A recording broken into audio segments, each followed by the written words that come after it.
В эфире программа о технологиях, инновациях и том, что изменит нашу жизнь в обозримом будущем. В этом выпуске внимание уделим региональной повестке, а именно, какие соглашения подписали во время Восточного экономического форума по цифровизации Якутии, как наши айтишники показали себя во Владивостоке и что хотят узнать организаторы IT-диктанта, который на днях пройдет в регионе.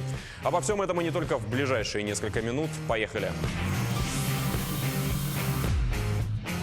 Интернет двинется дальше на север Якутии. На полях Восточного экономического форума наш регион подписал соглашение с Ростелекомом о прокладке оптоволокна в Оленёкский район. Маршрут следующий. От города Удачный до села Хары-Ялах и потом в село Оленёк. Да и сроки радуют. Протянуть ВОЛС обещают уже в следующем году. Как показывает практика, если интернет приходит в населенный пункт, то это сразу же дает рост ВРП на 5%. Таким образом, число якутян, уже имеющих хороший доступ к всемирной паутине, а их сегодня 8 из 10 от числа всех жителей, пополнится и одним из самых северных районов. Расширится зона покрытия интернета и по воздуху. Мобильные телесистемы, больше известные под аббревиатурой МТС, вложат $500 миллиарда рублей на развитие цифровой инфраструктуры Якутии. Это соглашение наши власти с компанией также заключили в рамках ВЭФ. Деньги будут инвестировать до 2021 года. На них обещают подтянуть цифровизацию экономики, городского хозяйства и социальной сферы, в частности, на проект «Умный город» и в том числе по предоставлению комплексной системы управления ТКО. Кстати, об умном городе. Наши власти сейчас создают республиканский портал для работы с обращениями граждан. Говорят, что прототип уже есть, и портал OneClick Якутия планирует запустить его в тестовом режиме до конца года. Напомню, что сначала OneClick появился только в столице, это было в 2015 году. Сейчас подобные проекты хотят расширить до территории всего региона. Далее немалый упор с МТС сделают на все те же труднодоступные районы. Не осталось в стороне и развитие туристической привлекательности Якутии. Вскоре мобильный оператор начнет проработку проекта по доступу к геоаналитическим отчетам и сведениям о миграции граждан и туристов. Формулировка пока, честно говоря, размытая, но в целом нужно это для оптимизации движения по не самым людным территориям. Успехи на ВЭФ показали якутские IT-проекты. Представители Северо-Восточного федерального университета вышли в финал конкурса стартапов «Бизнес Приорити». Всего туда попали 7 проектов, и 2 из них якутские. Это резиденты технопарка, хорошо нам известные Наталья Ли со своей защитой от холодового повреждения и уже известный нашим зрителям Николай Потапов со своим промышленным роботом-пылесосом «Ведроид». Как сообщается на официальном сайте проекта «Бизнес Приорити», это новая форма управления инновациями. Отбор проектов происходит 4 раза в год в рамках различных конкурсов. В отборочном туре с ними работают эксперты, жюри принимает решение о присвоении проекту статуса «Бизнес Приорити». Статус этот означает, что проект получает в поддержку продвижения, стратегический консалтинг, поиск и привлечение инвестора. Реализация же этих возможностей происходит в экосистеме фонда «Росконгресс», в которой присутствуют все секторы экономики, регионы, уровни власти и институты развития. Если более простым языком, то это такая площадка, где собраны как госкомпании, так и частные инвесторы. И основная задача экосистемы – найти этих самых инвесторов для проектов. Наши разработчики ее успешно выполнили, с ними уже ведут переговоры. Не так давно в Якутске завершилась неделя спорта для работников IT-отрасли. Программисты и ежи с ними оторвались от своих компьютеров и показали, на что способны в стритболе, настольном теннисе и других видах. А потом снова сели за компьютеры и зарубились в популярных кибердисциплинах Dota 2, UFC. Кстати, победителей наградил не кто-то из высшего руководства, как это обычно бывает, а боец UFC Григорий Попов. Ну а более подробно о том, как это было, нам расскажет Мичил Стручков, один из организаторов этого ивента. Айтишники – это люди, которые занимаются умственным трудом. Да, люди сидят, особенно обычно они сидят перед компьютером и свой сидячий образ жизни, да. Особенно человек, который занимается разработкой программных продуктов, эти проекты, да, он должен быть, ему не должны какие-то факторы мешать, да, физически там. Если спина болит, то ты не концентрируешься правильно на свою работу, поэтому мы такое мероприятие провели. Какие дисциплины были на соревнованиях? Были 6 команд, принимали участие по 3 категориям, 6 видов это спортивные командные игры, получается баскетбол, стрельбол 3х2, настольный теннис, были еще киберспортивные дисциплины, такие как Counter-Strike Go 2х2, и были игры UFC и FIFA на консольках. Ну, это также как бы один из основных таких фишек — это IT-квиз, интеллектуальная игра. Были нововведения, мы приглашали не только представителей прямых как бы айтишников, да, то есть, которые занимаются непосредственно разработкой, а также из органов власти, институтов развития, которые занимаются, должны как бы создать именно условия для развития, да, вот эти. Первым можно как бы подчеркнуть, что это компания из Министерства инноваций, была команда, сам министр даже участвовал, принял участие, то есть наравне с специалистами, да.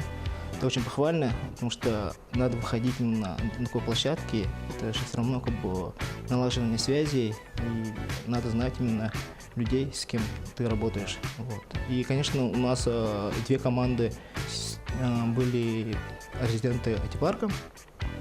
Команда из технопарка тоже свою команду выставила. Были представители ЕКТ, Сенат.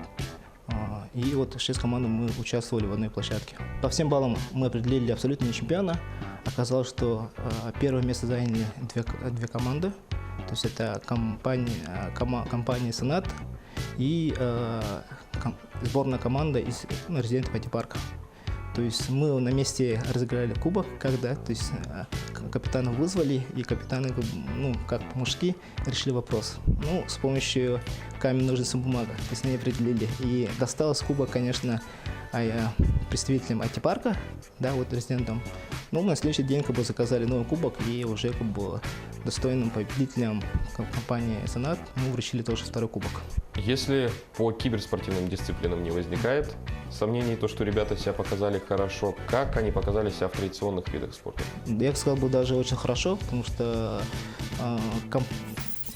инновации были уже, можно сказать, как бы люди, которые участвовали в различных соревнованиях, то есть, да, и заняла первая команда, которая из резидентов, то есть ребята-программисты и вот из представителей из IT-комьюнити в Якутии. Это мероприятие будет проводиться ежегодно или это разовая вещь? Да, это мероприятие мы планируем провести ежегодно. Кубок переходящий, да, то есть каждый год именно будем разыгрывать кубок, то есть получается по разным дисциплинам будет, и спартакиада показал, что да, то есть смысл проводить такие мероприятия, и очень было позитивно и увлекательно. Конечно, как и любое мероприятие, должен каждый год меняться, улучшаться, да, и мы будем работать над этим. Из интересных моментов можно подчеркнуть, что изначально, когда мы планировали мероприятие, было одно из это налаживание связей, да, то есть и с другими компаниями IT, да, а также другими федерациями. Такие мы вышли на Федерацию киберспорта, налаживали связь, и Федерации баскетбола, Федерации тенниса. То есть в мероприятие были приглашены профессиональные судьи, которые оценивали, да, это из Федерации киберспорта, из Федерации тенниса и баскетбола. А также для гостей были такие мастер-классы по броскам сверху. Сделали такое шоу красочное. Еще были очень красивые выступления юных черлидеров, которые выступали перед финалом. То есть наша задача была не только сделать чисто спортивное, да, а хотели создать именно атмосферу, показать дух именно спорта, да, и элементами шоу. И мне кажется, очень хорошо получилось. А сейчас анонс грядущих мероприятий и изменений в регионе. Итак, с 13 сентября в Якутии напишут всероссийский школьный IT-диктант. Пройти его можно будет онлайн на официальном сайте и офлайн на одной из очных площадок, а именно в IT-парке Якутска, Якутском колледже связи и энергетики имени Дудкина и в Покровском колледже. Участвуют школьники с 6 по 11 классы. И что же представляет из себя подобный тест? IT-диктант – это набор текстовых заданий разного уровня сложности сложности. Начиная от основ работы с компьютерной техникой и навыков использования интернет-ресурсов до знаний в таких темах, как блокчейн и интернет вещей. Зачем это нужно? Такая проверка отразит реальную ситуацию с компьютерной грамотностью среди молодежи и даст более точное представление, какие моменты в системе цифрового образования нужно подтянуть. Сразу скажу, проигравших или плохо написавших не будет. Если знаний не хватило, ничего страшного, это всего лишь показатель, что их желательно бы подтянуть в ближайшее время. А вот если набрали большое количество, то тут незамеченными не останетесь. Таких ребят отдельно отметят и наградят подарками на крупных IT-мероприятиях, а также вручат путевку на федеральный проект «Цифровое поколение». В общем, дерзайте. Мы активно занимаемся сейчас проведением различных мероприятий. Хотел бы анонсировать о старте федерального проекта «Кампус молодежных инноваций цифрового поколения», который пройдет 8 по 28 октября в Центре отдыха и оздоровления детей «Сосновый Бор», где всего примут участие 300 детей. С помощью IT-диктанта думаю, что мы найдем ту аудиторию, которая будет принимать участие. В течение 3 недель пройдут именно, во-первых, образовательную программу, где будут приглашаться различные представители IT-сферы, и ребята должны сделать именно работающий продукт в конце. Региональное телевидение переходит на новое вещание. В частности, речь пойдет о нашей национальной вещательной компании «Саха». Если раньше канал находился на 807-й кнопке, то теперь войдет в информационный раздел спутникового оператора НТВ+. Помимо этого, компания начнет делать больше упор на YouTube. Сегодня остро стоит проблема малого количества контента на якутском языке. И выходит так, что с ранних лет дети заходят в интернет и не могут получить информацию на своем родном языке. Поэтому в первую очередь YouTube пополнится переведенными мультфильмами. Сейчас работа идет над адаптацией популярного мультика «Фиксики».